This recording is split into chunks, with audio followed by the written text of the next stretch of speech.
Boa noite, a paz do Senhor. Paz do Senhor, boa noite. Já estávamos sentindo saudade.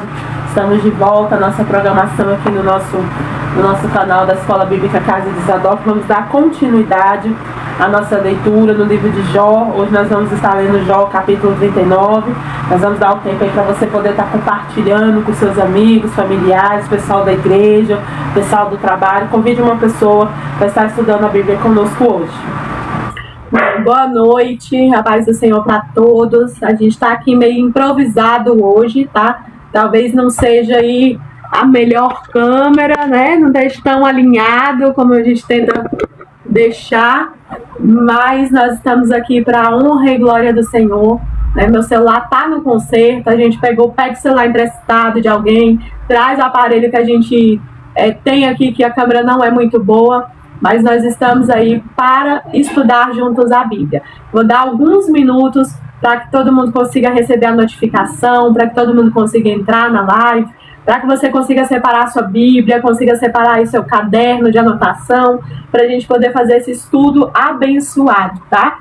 Hoje nós vamos fazer aí uma sequência de 4 estudos, que são o capítulo 39, 40, 41 e 42, tá bom? Esses capítulos é para a gente poder finalizar o livro de Jó, que a gente começou, deixa eu silenciar aqui, livro de Jó que a gente começou, tá?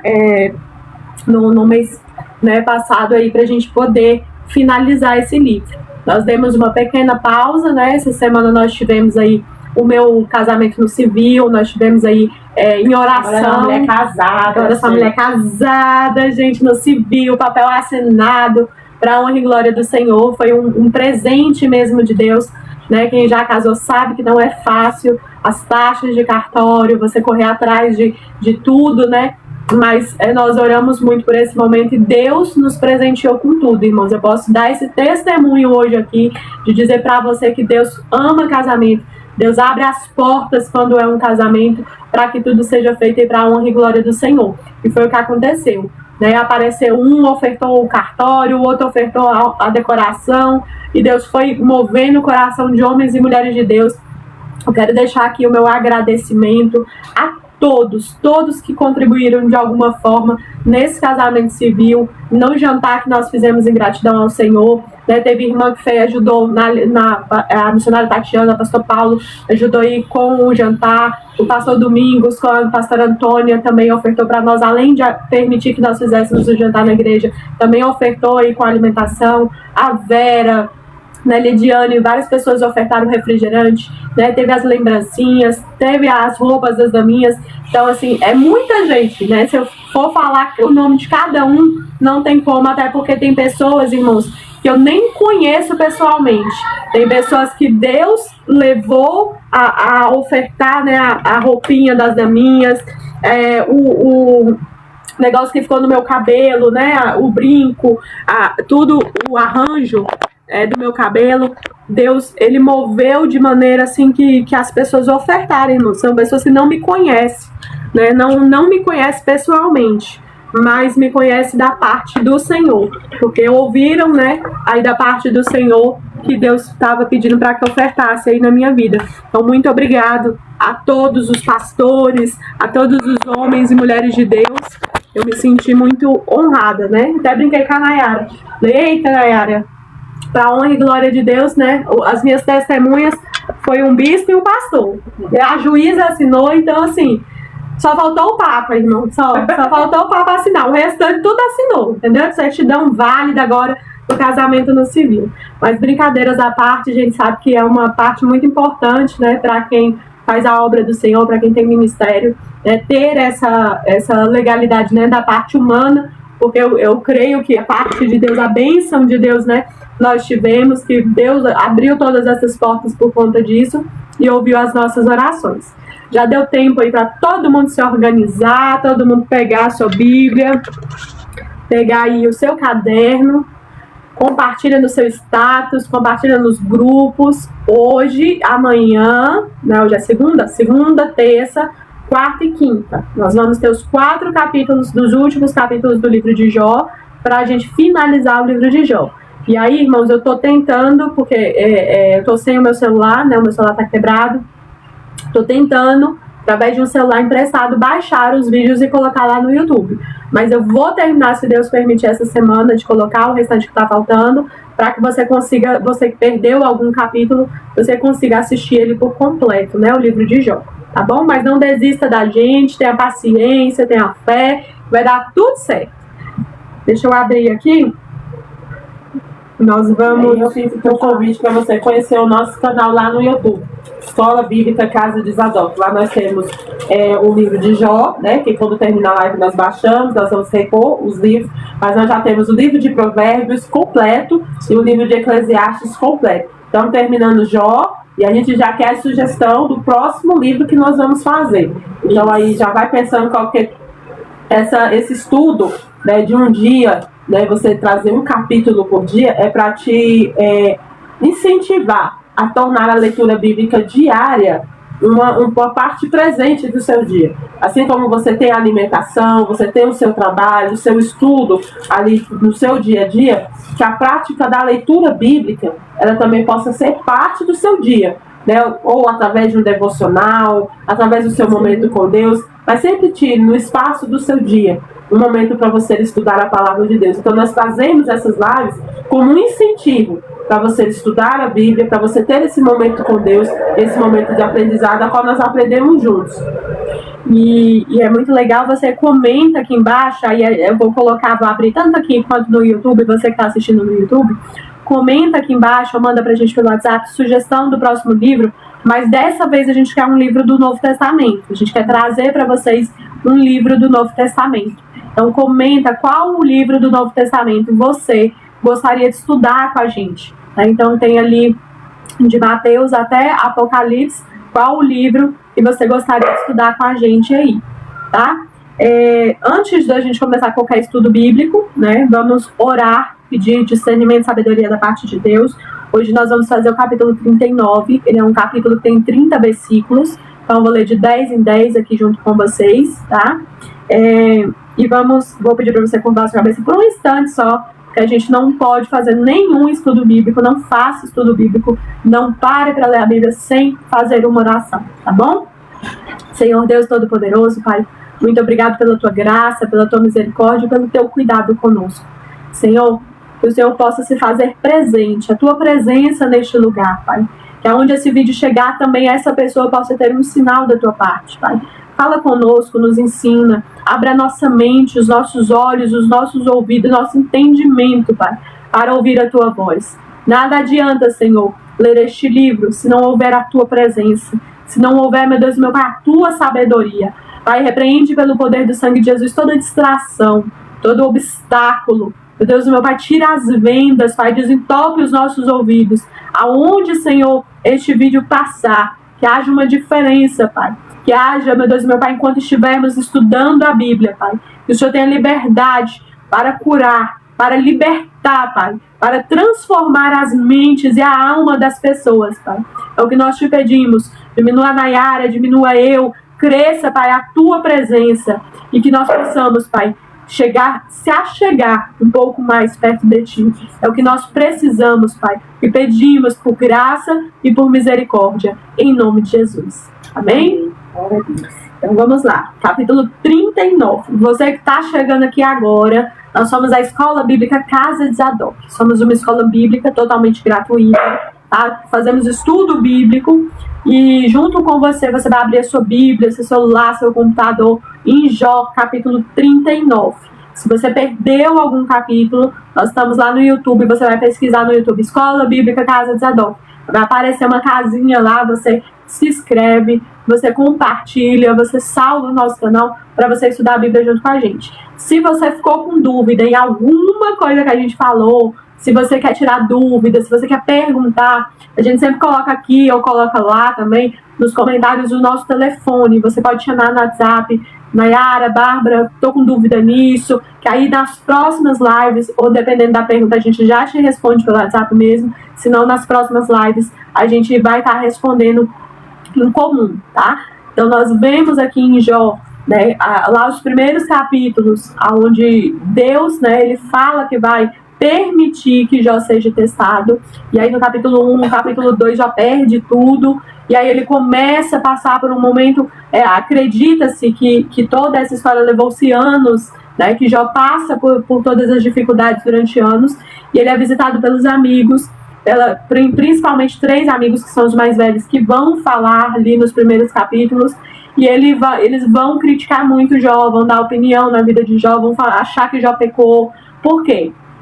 Jó, acredita-se, acontece ali na época dos patriarcas. Então, Abraão, Isaac, Jacó, naquela época, né, Jó é o livro que acredita-se ser o mais antigo. Naquela época, se ouvia falar, era muito próximo às histórias de Adão e Eva, Noé. Então, era muito próximo das histórias de um Deus que tinha, né, expulsado Adão e Eva do jardim, um Deus que tinha trago o dilúvio. Eu acho muito interessante, nesses últimos dias apareceu muito para mim vídeos do Rodrigo Silva falando sobre a arca, falando sobre as outras culturas que testificam a história de Noé. Então não é só a Bíblia que fala desse dilúvio, né? Existem outras culturas, existem outros povos que contam sobre um dilúvio e só comprova, né, a veracidade da Bíblia. E aí, então, eles têm isso muito forte. Os amigos de Jó falam, olha, os nossos pais, os sábios, os mais velhos sabem que se você não anda de acordo com o que Deus, né, se você peca contra o nosso Deus, contra o Deus, ele vai te castigar, ele vai te punir. Então, se você está passando por um sofrimento, é por conta dessa punição. E Jó, ele vem, irmãos, quebrar esse paradigma, ele vem quebrar essa parte cultural, essa parte histórica, ele traz esse conflito, né, para todo mundo que está ali assistindo junto com ele, porque ele não pecou. E nós destacamos isso na fala do amigo mais novo, o 4º amigo que apareceu por último. Ele é um homem temente, ele mostra que ele é um exemplo de obreiro da casa do Senhor, porque ele vem falar da parte do Senhor, do Espírito Santo. E ele vem justamente, só Deus, irmão, só Deus, só o Espírito Santo poderia mostrar que o que Jó estava passando era a mão de Deus, e não era consequência de pecado do homem, do próprio homem. E aí ele vem preparar Jó para ouvir as palavras do Senhor. Então nós vimos no capítulo 38, o próprio Deus vem falar com Jó, né, vem questionar Jó da forma com que Jó, né, estava tentando falar com Deus. E aí fica aqui essa reflexão, porque até então não se tinha um caminho de como falar com Deus. Hoje eu e você cremos em Jesus Cristo como Senhor Salvador. Jesus veio e falou, eu sou o caminho, a verdade e a vida. Ele rasga o véu e ele autoriza eu e você a falar com Deus. Mas nessa época não tinha-se isso, era um Deus muito distante. Então Jó, ele tenta alcançar Deus, né, pela aflição da alma dele. Diversas vezes ele ora para Deus, mas de uma maneira porque ele não sabe como. Então Deus, ele se apresenta para Jó. E aí do versículo 1 até o 10 ele diz assim: sabes tu o tempo em que as cabras montenses têm os filhos? Ou cuidastes das costas quando dão suas crias? Deus questionando Jó. Versículo 2: podes contar os meses que cumprem? Ou sabes o tempo do seu parto? Versículo 3: elas encurvam-se para terem os seus filhos e lançam de si as suas dores. Versículo 4: seus filhos se tornam robustos, crescem no campo aberto e saem e nunca mais tornam para elas. Versículo 5: quem despediu livre o jumento selvagem e quem soltou as prisões ao asno veloz. Versículo 6: ao qual dei o ermo por casa e a terra salgada por moradas. Ri-se do tumulto da cidade, não ouve os muitos gritos do arrieiro. Versículo 8: os montes são um lugar do seu pasto e anda à procura de tudo que está verde. Versículo 9: acaso quer o boi selvagem servir-te? Ou passará ele a noite junto da tua manjedoura? Porventura podes prendê-lo ao sulco com cordas? Ou gradará ele os vales após ti? Nós entramos agora aqui na parte, né, a continuação, capítulo 39, e a continuação do capítulo 38. É sempre bom falarmos isso, irmão. Quando a Bíblia foi escrita, ela não foi escrita por capítulos, né? Ela era um livro inteiro, e aí ela foi dividida depois por capítulos, depois por versículos, para ficar melhor para nós localizarmos aqui os versículos, né? Então, assim, o capítulo 39, ele é uma continuação do capítulo 38. E aqui, principalmente nessa parte do capítulo 39, Deus vai falar sobre uma questão da soberania dele, interessante, porque ele vai começar a falar de animais selvagens, animais que o homem não consegue dominar, né, por causa do habitat do animal, por causa ali são animais de difícil acesso a eles. E aí o Senhor começa a listar para Jó, fala assim, olha, você não tem domínio sobre o jumento selvagem, você não tem, sobre a cabra montanhosa, né? Quem é que consegue fazer, vai imaginar quantos meses ela tem, como é que ela vai parir, quem ensina os bichos a ficar, depois irem embora. Então assim, Deus ele começa a trazer Jó num constrangimento de sabedoria, não de que Deus está perguntando para se amostrar, não, Deus na verdade está trazendo Jó para colocar os pés no chão, no sentido de Jó passou os capítulos inteiros, Senhor, eu sei da sua glória, eu sei do seu poder, mas eu quero que o Senhor fale comigo, eu quero que o Senhor me explique, que eu entenda. E aí Jó, na sabedoria dele, fala, olha, eu sou sábio, eu entendo minha sabedoria, eu tenho uma sabedoria. E aí nessa sabedoria de Jó achar que está sendo um homem sábio, e porque ele é um homem sábio, ele não merecia estar passando o que ele está passando, Deus vem e fala assim, Jó, vamos tratar então dessa sua sabedoria que você acha que você tem, dessa sua sabedoria. E aí Deus começa a fazer pergunta para eles, irmão, para constranger o eu de Jó. Sim. E aí esse diálogo aqui, que parece que Deus está brigando com Jó, né? Parece assim que Deus está com raiva de Jó. Na verdade Deus está abrindo um diálogo para Jó, para mostrar assim, Jó, você tem noção de quem eu sou? Porque como a Bárbara falou, até essa época, irmão, a informação que tinha acerca sobre Deus era das histórias passadas de, olha, se você pecar, Deus te expulsa do jardim, Deus derruba a torre de Babel porque ele não gostou, né? Ele destrói a humanidade se a humanidade desobedecer. Então, o relacionamento que as pessoas tinham com Deus era um relacionamento à base do medo. Até porque a história de Caim e Abel ainda estava muito, né, olha, deu uma oferta, ele não gostou, entendeu? Ele gostou de um e não gostou do outro. Então, assim, você vê que o contato que eles tinham com Deus era na base do medo e do temor, mas do temor do medo, não do temor da reverência. Então, aí Deus vai abrir um diálogo falando assim, Jó, a minha sabedoria é muito maior que a sua. É muito maior. Você olha a minha sabedoria. Você sabe dominar os animais selvagens? Você consegue dominar eles? Não, nem com as suas... Até hoje, com a nossa tecnologia e tudo, existem animais que o homem não consegue dominar. Que o homem não consegue colocar ali sobre a sua responsabilidade ali de comando, né? E aí você vê Deus falando assim, olha, vocês nunca vão conseguir colocar o animal selvagem sobre o domínio, sobre o seu domínio. Agora, eu consigo cuidar deles. Eu falo pra cabra quando ela vai ter filhote, quando ela não tem. E assim, e aí parece, irmão, que é muito simplista esse capítulo 39, para você ver a genialidade desse diálogo, porque Deus está falando de coisas aqui, irmão, fora do eixo do homem. É como se Deus estivesse falando assim, ó, você acha que você sabe de alguma coisa, você não sabe de nada. Você acha que você comanda alguma coisa, que você manda alguma coisa, e você não comanda nada. E você não consegue nada. E aí Deus está fazendo esse pensamento, esse diálogo com Jó, para constranger Jó, para trazer a Jó, assim, Jó, você me conhece pelo que as pessoas estão dizendo, agora eu vou me apresentar na minha sabedoria. E aí ele vai usar, irmão, a natureza como exemplo de ocular para Jó entender. E é isso que eu acho lindo da parte de Deus, porque Deus vai falar numa linguagem que Jó conhece. Deus vai fazer perguntas para Jó de situações que não era estranha para Jó. Porque você imagina, vai falar comigo, né? A cabra montanhosa. Ele falou, olha, eu nunca vi uma cabra montanhosa. Eu não tenho a mínima ideia do que a pessoa está falando. E aí você vê que Deus, irmão, ele vem falar na linguagem humana, do jeito que Jó entenderia, que Jó compreenderia. E é isso que eu acho lindo de Deus. Porque Deus, irmão, ele vem falar com o homem na linguagem que o homem entende. Na linguagem que o homem compreende.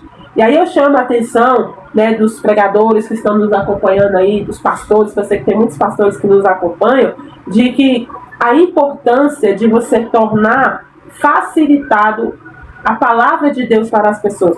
O próprio Deus, não precisava nem de estar falando com Jó, mas o próprio Deus vem falar com Jó, vem nesse diálogo de questionar a Jó, de perguntar a Jó, mas trazer Jó para um diálogo. Ele está perguntando coisas que Jó entende. Entende assim, que Jó sabe do que é que Deus está falando. Sim. Não é uma linguagem difícil, não é uma parábola incompreendida. O próprio Jesus, quando ele prega por parábolas, é porque aquelas histórias que estão sendo contadas para aquele povo faz sentido para a realidade deles, porque essa era a vontade de Jesus, que o povo soubesse que é o reino, que é o reino dos céus. Então, para nós hoje, algumas parábolas são muito difíceis na nossa cultura, no nosso entendimento hoje, mas naquela época fez muito sentido, fazia sentido. Então, Deus, irmão, ele sempre vai querer conversar na minha linguagem, na sua linguagem. E aí é totalmente ao contrário, né? Porque quando nós vamos conversar com uma autoridade, somos nós que queremos falar a linguagem de uma autoridade. Você nunca vai ver uma autoridade falar a nossa linguagem. Sim. E aí você vê o Deus Todo-Poderoso conversar com o homem de uma maneira que o homem consegue entender.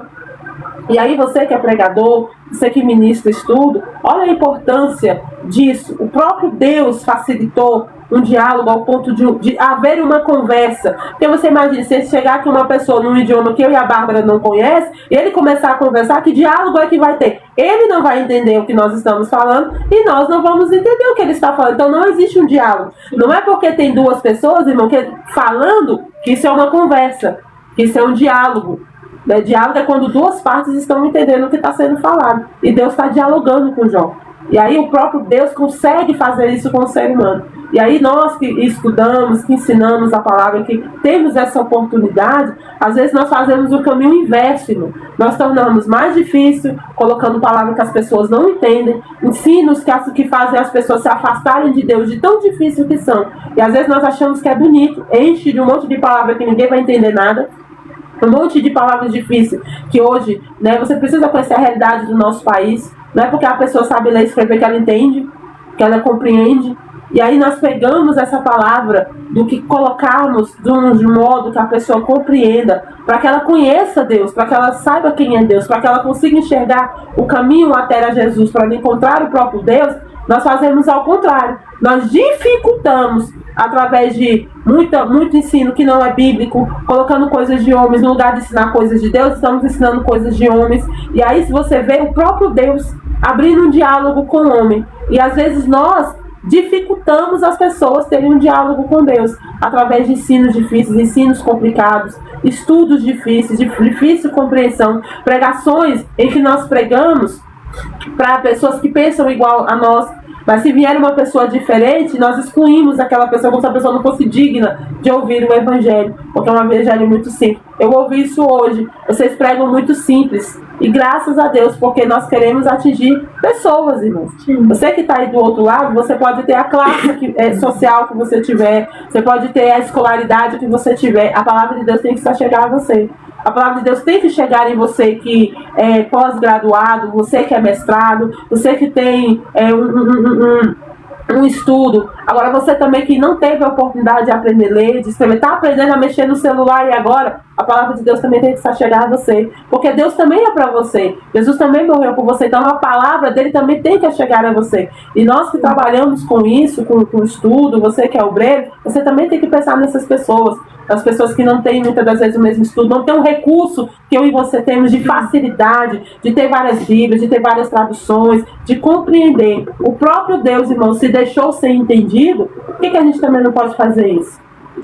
E é interessante porque Jó, ele me destaca muito isso, né? O papel e a responsabilidade de quem ensina, quem recebe, né, essa oportunidade de ser mestre, né, de estar ensinando a palavra do Senhor, de estar levando o estudo para as pessoas, irmãos. É uma responsabilidade que a obrigação de saber mais, de entender a história, o contexto, de saber que o que você está levando para o ensino é verdadeiro, a obrigação é minha e sua. A palavra, o ensino, eu não preciso trazer aqui tudo no qual a gente estudou profundamente, porque senão eu acabo confundindo, eu acabo sobrecarregando. Se eu chego aqui, eu despejo tudo de uma vez, por exemplo, esse livro de Jó, nós estamos lendo e conversando e entendendo ele, de forma que eu e você, de forma que o Senhor possa falar conosco, de uma maneira simples, porque se eu for pegar muita teologia, se eu for pegar muitas palavras difíceis, se eu for pegar muito detalhe, nós vamos ficar aqui dias e dias e não vamos concluir. Por quê? Porque são papéis e responsabilidade que Deus dá a cada um de acordo com o que vai exercer. Não são todas as pessoas de uma congregação que precisam saber profundamente tudo, né? E mesmo tentando saber tudo, nós nunca conseguimos saber tudo, mas não é todos. Mas é minha obrigação e sua obrigação saber da parte de Deus o que Deus quis dizer, saber da parte de Deus o que Deus tem para mim e para você, saber da parte de Deus como aplicar essa palavra no dia a dia. E eu acho isso muito bonito, irmãos, por quê? Porque Deus, ele vem nesse capítulo 39, ele vem, como eu falei, quebrar um paradigma muito grande, irmãos. Esse capítulo 39, quando Deus começa a falar dos animais selvagens, começa a falar de forma com que Jó entende, ele está mostrando, irmãos, para todas as gerações, desde aquela época até Apocalipse, que Deus não precisa de nada da nossa parte para ele ser quem ele é. Ele não precisa de nada da nossa parte. Por quê? Porque a humanidade, nós já falamos isso aqui algumas vezes, o ser humano, ele quer ter participação em algo. Então Jó, ele tenta falar com Deus, eu e você vamos ver aí nos capítulos anteriores, que ele vai falar, olha Deus, se o Senhor quiser, né, eu posso morrer e depois o Senhor me traz de volta. Se o Senhor quiser, né, o Senhor me fala o que está acontecendo. O Senhor me mostra o que eu errei para que eu me conserte. Ele tenta alcançar Deus de alguma maneira. E Deus, irmãos, ele mostra nesse livro de Jó claramente que ele aceita, assim, o holocausto, ele aceita os sacrifícios, mas ele não depende disso para se achegar ao homem. Ele não depende disso para ser quem ele é. E para mim, essa é uma das coisas mais sensacionais que a palavra vai trazer de Jó. Porque quando eu dependo de um motivo para o meu Deus ser bom, eu acabo colocando para a humanidade que, olha, Nayara, Deus só é Deus se nós participarmos em algo, se nós fizermos algo. E aí Deus vem e ele fala, não, eu não preciso que vocês sejam bons para mim ser bom. Eu sou bom. Eu não preciso que vocês sejam justos para mim ser justo. Eu sou o justo. Eu não preciso que vocês reconheçam que eu sou Deus, porque eu sei que eu sou Deus. A natureza, o universo, os animais, o céu, as estrelas, o mar, tudo reconhece que eu sou Deus. Então, se você, aí fica para mim e para você do outro lado, se eu ou você dormir, acordar e decidir não acreditar em Deus, ele continua sendo Deus. Independente da minha vontade ou da sua vontade, eu e você vamos continuar sem ter o controle sobre a doença, sobre a vida, sobre a morte, sobre os animais. E aí eu e você percebe isso quando o seu filho fica doente. Irmãos, quando o seu filho fica doente, para quem são pais aqui, sabe? O sentimento de incapacidade, porque mesmo com remédio, irmão, nós nos sentimos incapazes. Mesmo você tendo o melhor plano de saúde, mesmo você tendo todo o dinheiro do mundo, mesmo você levando para o hospital número 1, top, você sabe que se não for a misericórdia de Deus, irmãos, se não for, nem a medicina consegue resolver isso. Então, Deus, ele está falando aqui para Jó, nos termos mais antigos, falando dos animais selvagens, mas hoje, por exemplo, eu posso equiparar para você a pandemia. A pandemia, ela trouxe essa sensação que Jó estava sentindo nesse capítulo 39, disso. Deus, ele fala, olha, eu tenho controle sobre todas as coisas. Eu estou vendo, eu vejo os animais que vão, os animais que, ele cita aqui, né, a coça, ele cita aqui os animais selvagens, o boi selvagem, que os animais nascem e eles vão embora. E aí eu destaco aqui, ó, ele vai estar aqui, cadê? Versículo 9.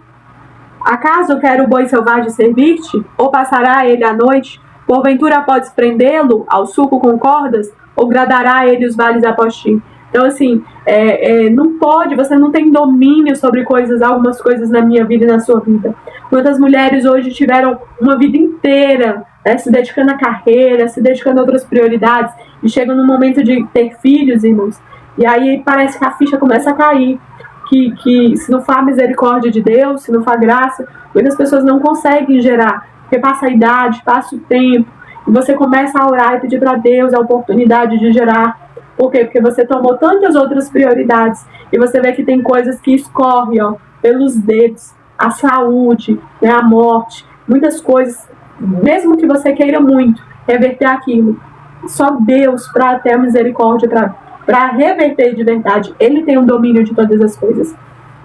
E aí ele vai dizer assim, do versículo 11 ao 20, confiarás nele, você grande a sua força, ou deixarás a seu cuidado o teu trabalho, né? Ele está falando do boi, né? Do boi selvagem. Versículo 12, fiarás dele que te traga para casa o que semeaste e o recolha da tua eira, né? O boi selvagem, irmãos, não era confiável de forma nenhuma. Versículo 13, o avestruz bate alegre as asas, acaso porém tem asas e penas de bondade? Versículo 14, ele deixa os seus ovos na terra e os aquenta no pó, e se esquece de que algum pé os pode esmagar, ou de que podem pisá-los os animais do campo. Trata com dureza seus filhos, como se não fossem seus, embora seja em vão o seu trabalho. Ele está tranquilo, porque Deus lhe negou a sabedoria e não lhe deu entendimento. Mas quando de um salto se levanta para correr, ri-se do cavalo e do cavaleiro, ou dás tu força ao cavalo, ou revestirá o seu pescoço de crinas. Acaso o fazes pular como gafanhoto? Terrível é o fogoso respirar das suas ventas. Que é interessante, né? Que Deus ele fala de dois animais que ele fala assim, olha, a avestruz põe o seu ovo ali e finge demência, entendeu? Que sai, não tá nem aí se vão pisar, se não vão. E aí ele fala assim, eu fiz isso porque eu não dei a sabedoria. Sim. Né? Eu não dei a sabedoria. E é interessante, né, irmão? Porque Deus está dizendo assim, olha, eu dou a sabedoria aos animais. Porque você olha para alguns animais e fala, quem foi que ensinou? Quem é que ensina a formiga que ela tem que juntar o alimento, porque quando o inverno vir ela não vai poder sair? Mãe, você não acerta nem o dia que chove se a gente não olhar, né, a previsão do tempo. Né? Qual é o dia que ela sabe? Amanhã vai começar o inverno, nós não vamos poder. Se você perguntar para mim que dia que começa o inverno, eu não sei. Eu acho isso incrível. E aí a Bíblia está dizendo, eu dei sabedoria ao animal. Eu dei a sabedoria. O urso, né, que hiberna, que se alimenta ao ponto de poder, né, saber que vai poder hibernar e tudo. Então, é a sabedoria que o próprio Deus dá. É o que a gente chama de instinto. O animal tem um instinto. E aí a Bíblia está dizendo, eu dei a sabedoria. Ele fala assim, quem é que coloca um cavalo, né, a crina do cavalo, que faz ele pular, que faz ele pulsar daquele jeito? Ou seja, quem foi que ensinou? Quem foi que sentou ele na escola e falou, quando você chegar, você vai pular assim, você vai fazer assim, você vai reagir assim? E aí vem a história, né, vem a parte da biologia, olha, isso é a evolução, isso é tudo, você está vendo Deus falar há tanto tempo atrás, e é hoje do mesmo jeito. Por quê? Porque ele fala, eu estou dando sabedoria. Deus está falando de coisas que o homem, irmão, jamais consegue fazer o domínio. Por mais que nós sabemos aí que essa parte da medicina veterinária, ela não é uma parte tecnológica muito grande, mas você nunca vai ensinar a um cavalo, a uma avestruz ser uma boa mãe. Nunca você vai ensinar.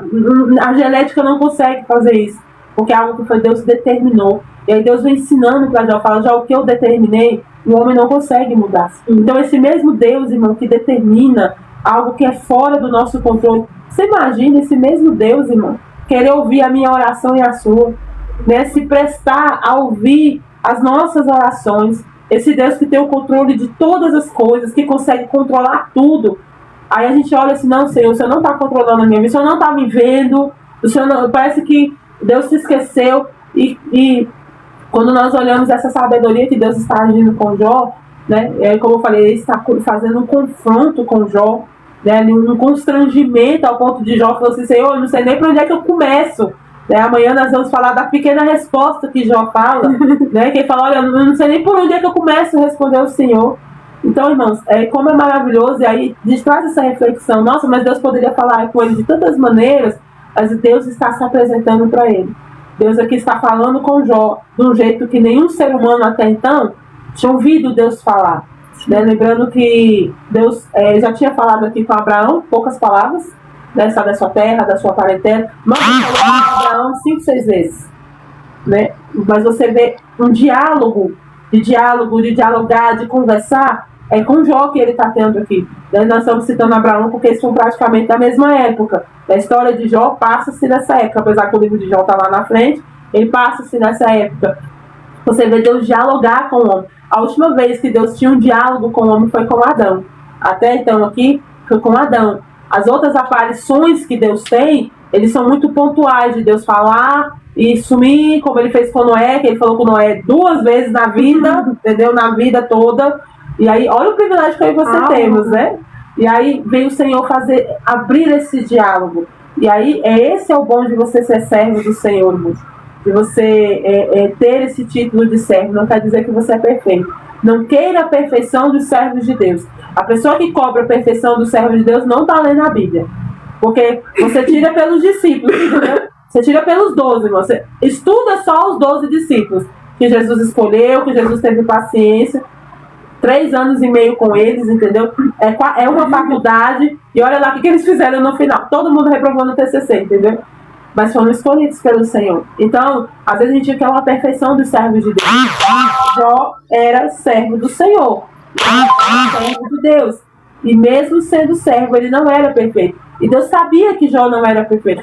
Irmão, Deus sabia que Jó não ia conseguir responder nenhuma dessas perguntas. Aí você pergunta, por que Deus está fazendo? Se ele sabia que não tinha uma resposta.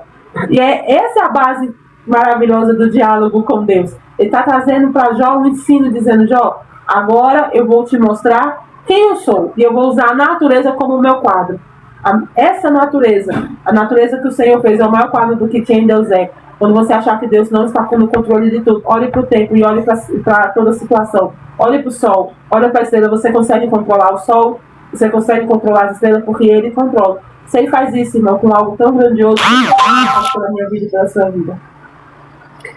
E eu destaco, né, irmãos, o que é muito interessante é que muitas pessoas se questionam esse ponto que a Nayara está falando, a respeito da igreja, né, de hoje, a respeito da imperfeição das pessoas. Talvez você seja uma pessoa assim, que você abandonou, né, a casa do Senhor, você se afastou por conta de pessoas. Fica aí uma observação e uma dica muito importante. Estude, né, os livros ali, né, os primeiros 4 livros. Estude as pessoas que Jesus escolheu. Estude a história, né? Provavelmente, quando eles foram chamados para seguir Jesus, eles eram muito novos, né? Nessa época de Jesus não se tinha adolescência. Então, a partir dos 12 anos, você já tinha uma vida adulta. Então, eram jovens, né, muito novos, que foram escolhidos para servir ao Senhor, e cheios de erros, de defeitos. Então, você que é líder, principalmente você que é líder de ministério, de algum grupo e tudo, homens ou mulheres ou jovens, faça essa reflexão. O próprio Senhor, Ele escolheu homens muito jovens, eles não eram casados, eles não tinham uma vida madura, mas eles foram ensinados e foram preparados para servir ao Senhor. Tenha esse olhar atento para os jovens. Olhe não como pessoas incapazes de trabalhar na obra do Senhor, mas pelo contrário, use dos jovens que têm tempo, que têm disponibilidade, que têm força, né, que pode orar, pode jejuar, pode evangelizar, pode fazer tantas obras maravilhosas, irmãos, podem estar nas mãos dos jovens. E a gente tem visto a igreja, principalmente a igreja brasileira, né, cada dia mais tirando da mão dos jovens as responsabilidades. Não haja dessa maneira, né? O próprio Senhor, Ele colocou responsabilidades nas mãos dos jovens, Ele não tirou. E Jó, nessa parte aqui, do versículo 11, né, até o 20, ele vai falando ali sobre o avestruz, ele vai falando sobre o cavalo, ele vai falando sobre os animais selvagens, irmãos. E eu destaco, né, aí, por exemplo, a águia, né? Ninguém vai subir lá no topo da montanha e vai ensinar a águia que ela tem que alimentar o filhote até um certo dia, né? Depois jogar ele lá que ele vai aprender a voar, né? Ele aprende, ele voa. Se fosse hoje, o conselho tutelar matava essa ave. Então, assim, ninguém sobe lá para fazer esse tipo de ensino, irmãos. Ninguém ensinou ela. E se você for lá em Gênesis, se você ler bem atentamente, o Senhor, Ele fala sobre isso. Ele fala que Ele dá ao homem o domínio dos animais domésticos, Ele dá ao homem o domínio sobre os alimentos, né, sobre as frutas, sobre as árvores, sobre a natureza, mas Ele não dá sobre os animais selvagens. Ele não fala sobre os animais selvagens, né? Então, essa parte do ensino, né, dos animais selvagens, eu acho interessante que Deus, Ele vem trazer para Jó uma conversa, uma situação que parece boba, irmãos. Imagina você passar anos, você passar uma vida esperando para Deus falar com você, porque até então o que Jó conhecia de Deus era aquele serviço, né, de eu faço holocausto, Deus me perdoa, me dá prosperidade, tá tudo bem. Então, Jó, ele aprende essa dinâmica dele fazer para ele receber, de tá tudo bem. E aí, imagina, você tá esperando ali tantos anos, aí vem Deus e fala assim, então, não vou te trazer nenhuma palavra de acalento, entendeu? Já começa perguntando quem é você, entendeu? Que tava tão velho, já é tão velho que tava aqui desde a criação do mundo para saber de tudo. Se eu sabe, você tá se achando demais. Então Deus, ele já começa a falar isso com Jó. E ele começa a falar dos animais e da natureza, irmãos, que imagina você no lugar de Jó. Você vai olhar pra você assim, gente, tanta coisa pra Deus falar comigo, entendeu? Vai falar das aves, da avestruz, do cavalo. Mas como Nayara destacou, Deus, ele vem falar algo que Jó conhecia. Imagina se Deus fosse falar de coisas que Jó não sabia, que Jó não entendia, que Jó não ia se ofender, não ia se render.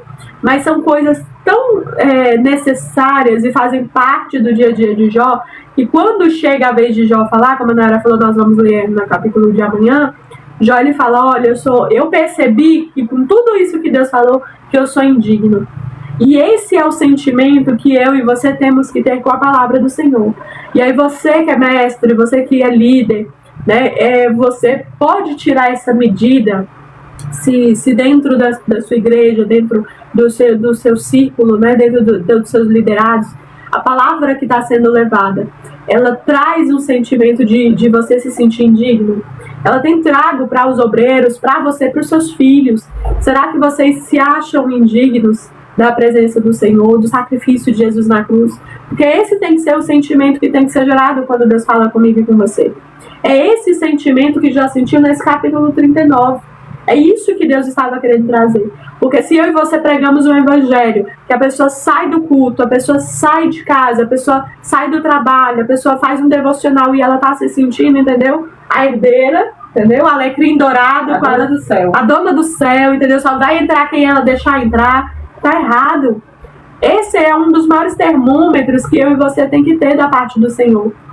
Se a palavra não está servindo para mostrar para mim e para você que se não é a graça, se não é a misericórdia de Deus, nós não poderíamos jamais entrar no céu, alguma coisa está errada. Não aceite, irmãos, músicas, não aceite programas, não aceite pregações devocionais, não aceite coisas que vai massagear o seu ego e vai colocar você como se você merecesse nada da parte do Senhor, como se você merecesse ser quem você é, como se você merecesse ser aclamada, sentar num lugar privilegiado. Irmãos, Jó, ele é um homem que passou uma vida inteira fazendo holocausto. Ele é um homem que foi chamado de justo e de reto. Ele sai de uma conversa com o Senhor se sentindo indigno, se sentindo imerecido de Deus estar ali falando com ele, de ser um Deus tão poderoso, tão maravilhoso. E eu e você temos que sentir isso. Por quê? Porque de Gênesis e Apocalipse nós vamos ver um Deus misericordioso. Se você estuda a história, se você estuda o contexto, se você entende por que o dilúvio veio, se você entende por que Deus teve que tirar Adão e Eva ali do jardim, se você entende por que Deus teve que tirar Abraão da terra dele, por que Deus levanta Moisés e tira o povo de lá, por que Deus bota José para estar ali no Egito para preparar, para abençoar os irmãos e o pai dele. Toda a história, irmão, principalmente do Antigo Testamento, ele vai nos ensinar o quanto Deus ele foi maravilhoso. O quanto mesmo o homem errando, morrendo uma geração, sendo preso, o povo de Deus, aí Deus vem e liberta, aí levanta os juízes, prende de novo, o povo desobedece, o povo murmura, o povo questiona. Se você entender com profundidade da Bíblia, você vai olhar para essa história, você vai olhar para o Novo Testamento e vai falar, Deus, e mesmo assim, por tudo que a humanidade fez, o Senhor ainda mandou seu filho para morrer por mim, para morrer pela Nayara.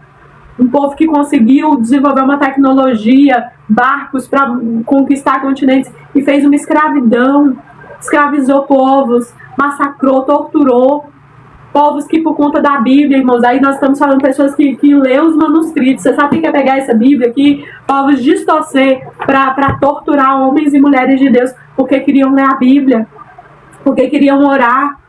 E você olhar para essa situação e falar, Deus, e mesmo assim o Senhor ainda continua nos amando. Então não existe a possibilidade, irmãos, de você aceitar ou de você pregar um evangelho que vai fazer com que eu e você, ou que a humanidade mereça o que Jesus fez. Nós não merecemos em nenhuma época, nem de Gênesis a Apocalipse, nenhuma época nós somos bons, nenhuma época nós somos suficientes. Mesmo Deus falando, mesmo Deus fazendo milagres, trazendo pragas, trazendo, sabe, oportunidades, mostrando o poder dele. Porque talvez a gente pudesse ainda questionar assim, não, mas a gente fez isso, entendeu? Que a gente não viu o poder de Deus. Mesmo Deus mostrando o poder dele na humanidade, no mundo, mesmo assim nós falhamos. E eu acho bonito isso que ele vai falar, olha, é Deus que dá força ao cavalo.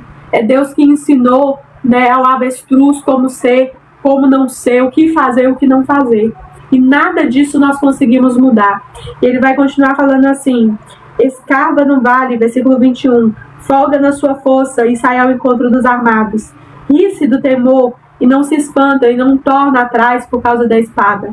Sobre ele chacoalha a aljava, flameja a lança e o dardo. De fúria e ira devora o caminho e não se contém ao som da trombeta. Em cada sonido da trombeta ele diz, avante. Cheira de longe a batalha e o trovão dos príncipes o alarido.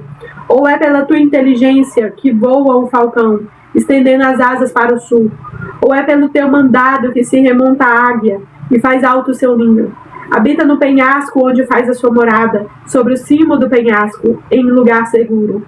Dali descobre a presa, seus olhos avistam de longe, e os seus filhos chupam sangue onde há mortos. E ela aí está. E aí você vê o Senhor perguntando, por acaso é você quem faz? É você quem ensina? E aí Deus ele nos dá uma missão, irmãos.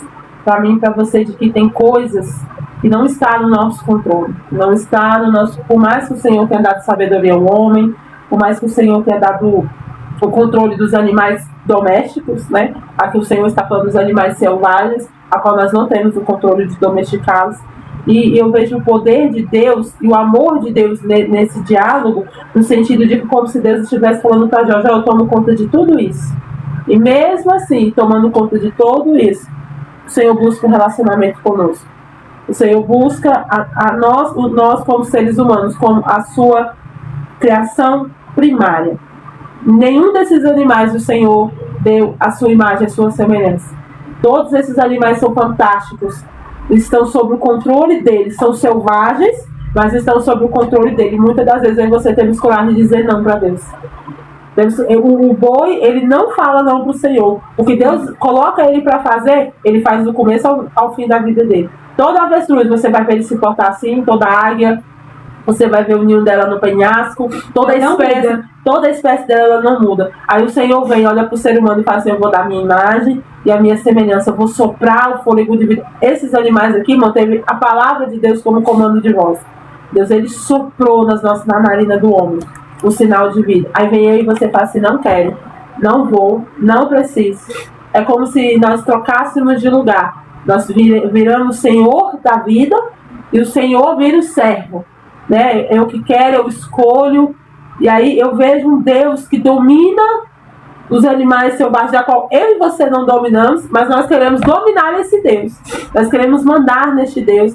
Nós queremos fazer como a Bárbara falou, nós queremos ter mérito, participação, para não dizer que tudo foi ele, para dizer que existe, assim, eu participei, eu tive algum mérito nisso aí. E nenhum desses animais aqui foi comprado com o sangue do Senhor Jesus. Nenhum deles. Mas o Senhor Jesus entregou o que havia de melhor no céu, o mais perfeito, que era o Filho dele, por uma espécie que não o obedece, que não ama como devia amá-lo, que não serve como devia servir, e que muitas das vezes nós nos comportamos como se o sacrifício de Jesus não fosse o suficiente. A gente sempre tem que colocar alguma coisa a mais, sempre temos que fazer algo a mais. Quando nós aprendemos quão simples é o Evangelho, o sacrifício de Jesus tudo fez, a gente se indigna muitas das vezes. E esse é o mal muitas das vezes da religião, porque a religião não aceita essa parte simples do sacrifício. Algo mais, você tem que ter algo a mais, você tem que se esforçar, você tem que pagar o preço, você tem que fazer isso, porque a gente não aceita que não fomos nós que fizemos, que não existiu uma participação humana. A única participação humana que tem é do crer.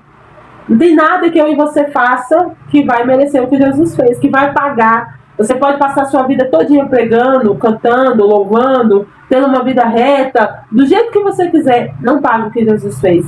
Porque quando Ele fez, Ele nos amou primeiro, e quando nós ainda não era dignos de amor. Porque coisa boa é você amar o que é amável. Você gostar do que é bom. Mas Ele fez isso quando nós não éramos amáveis. Ele nos perdoou quando nós éramos imperdoáveis. E Ele traz essa mensagem para Jó. E para Jó, eu estou no controle de tudo.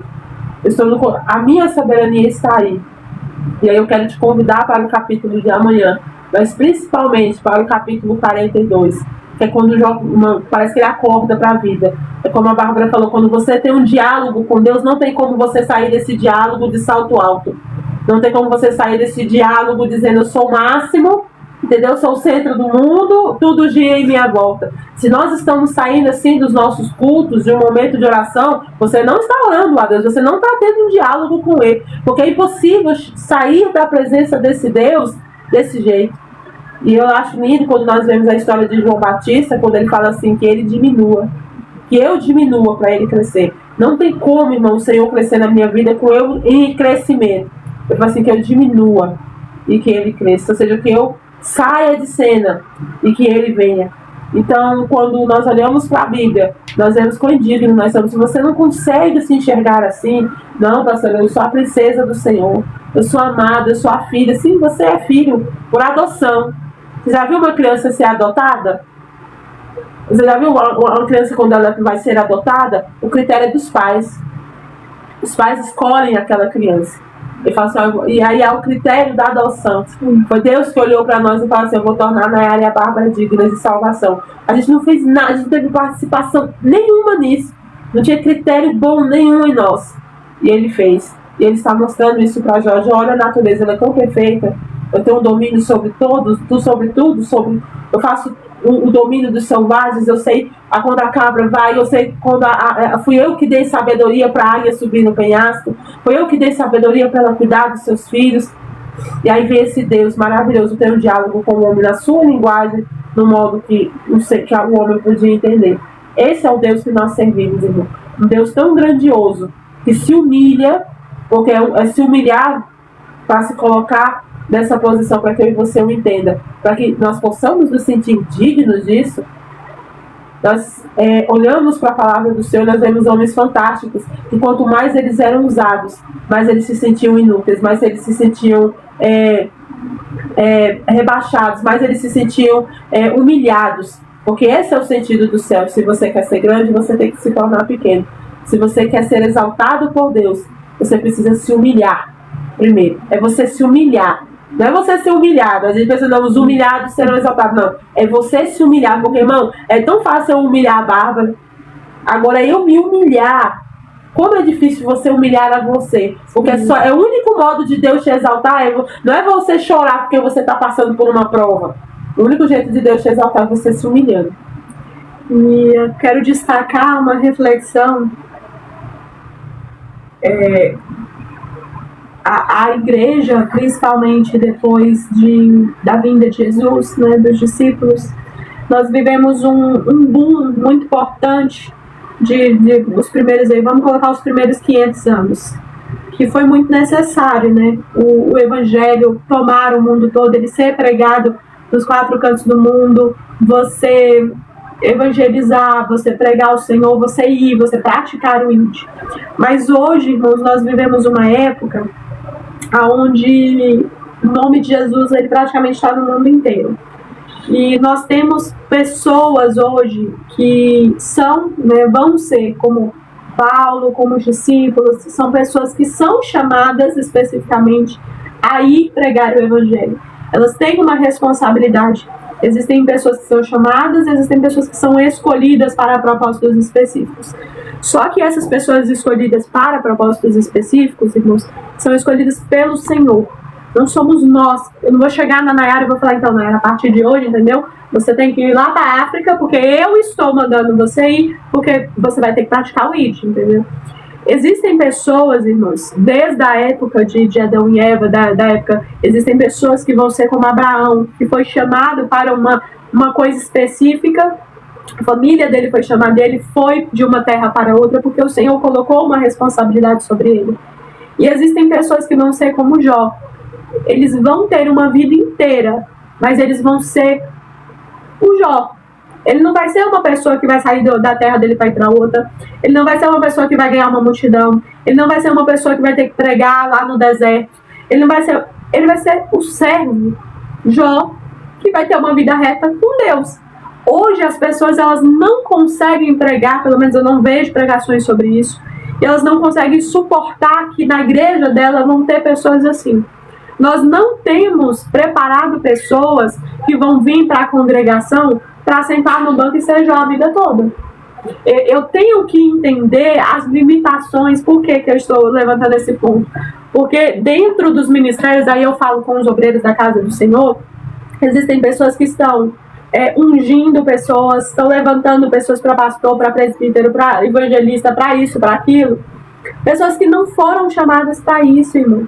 E você às vezes está matando uma pessoa que poderia estar lhe servindo ao Senhor, tendo uma vida reta, uma vida justa, a vida inteira. Hoje é uma vergonha, né? A igreja trata como uma vergonha. Sim. A pessoa ficar 20 anos como diácono. Não, você já tinha que estar como presbítero. A pessoa não tem esse chamado. Não tem, Deus não escolheu ele para. Aí nós que achamos um absurdo, a pessoa está tantos anos dentro da igreja, fulano não é nada, irmão, ele é servo. Ele é servo. É o que todos nós temos que ser, servos. A gente olha para João Batista, Jesus falou assim, não existe homem como ele. Qual foi o paralítico que ele levantou? Qual foi o cego? Qual foi o milagre que ele fez? Ele só pregou, irmão.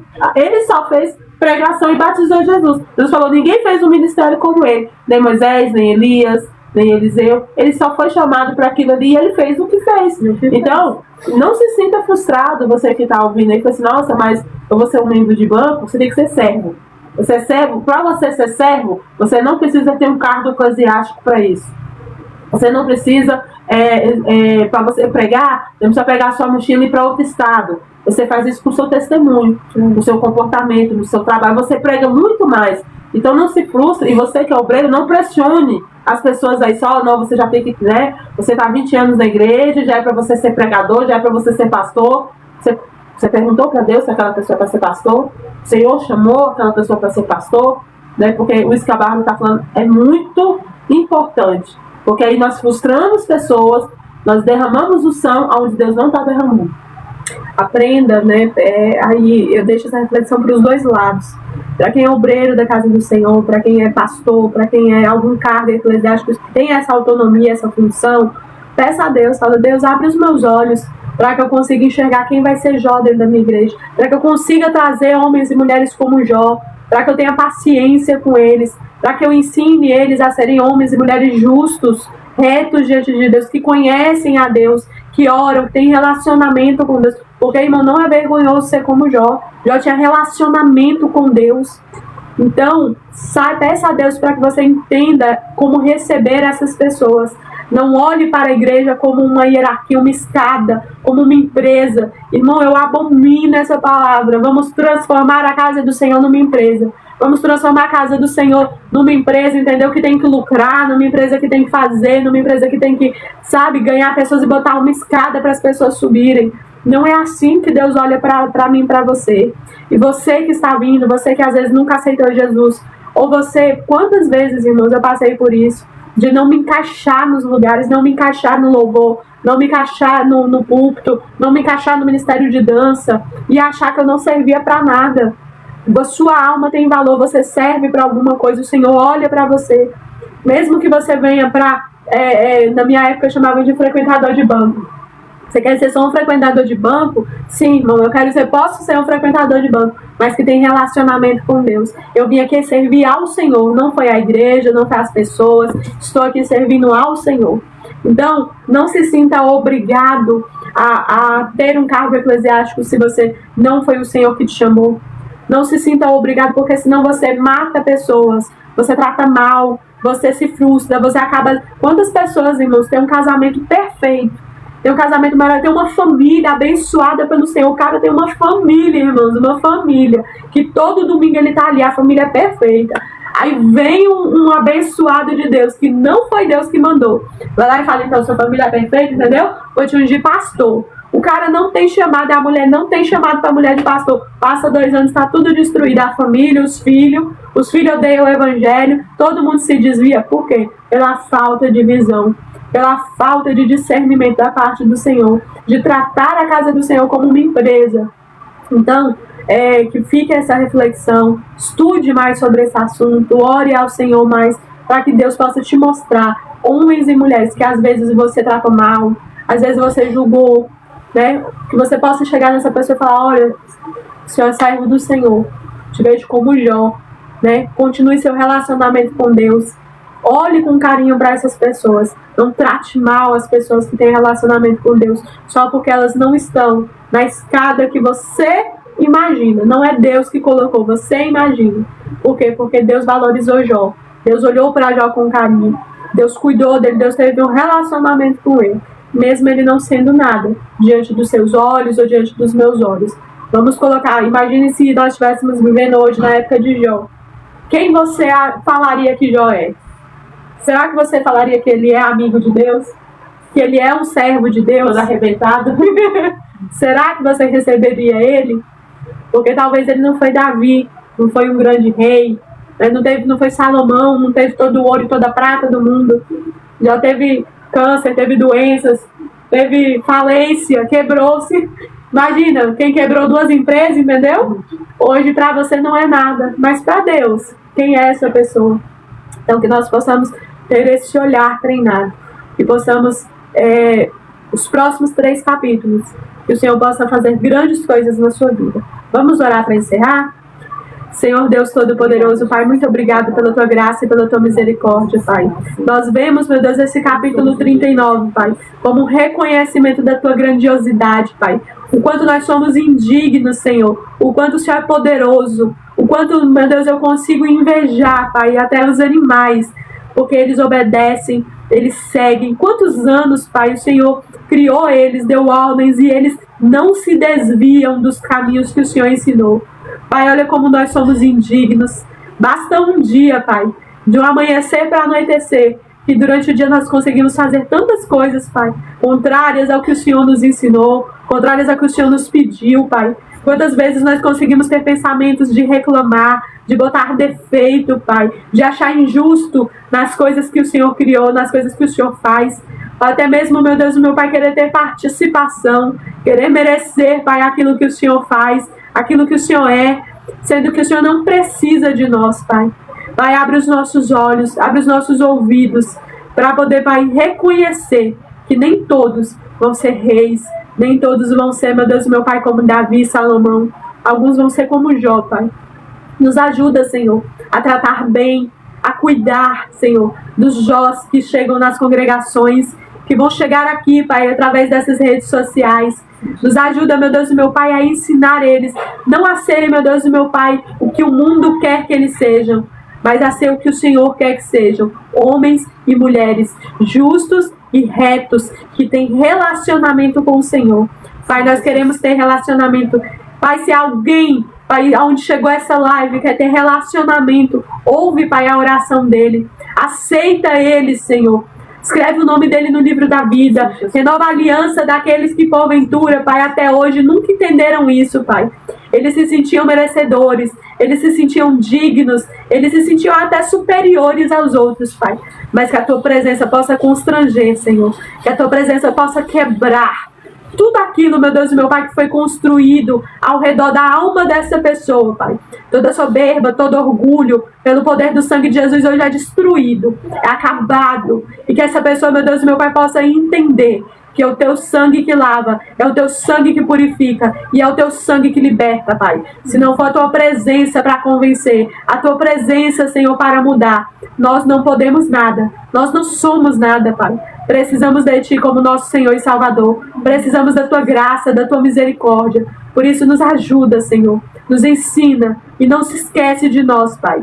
Por mais que nós sejamos, meu Deus, quem somos, tem misericórdia, Pai, de nós. É o que eu te peço, pelo poder do sangue de Jesus. Amém. Amém? Fica com essa oração, com essa reflexão. Esse capítulo é muito lindo. Ouça, leia, releia, reflita. Anote as suas observações. E se você precisar, manda uma mensagem para nós, amém? Até amanhã, 10 horas da noite.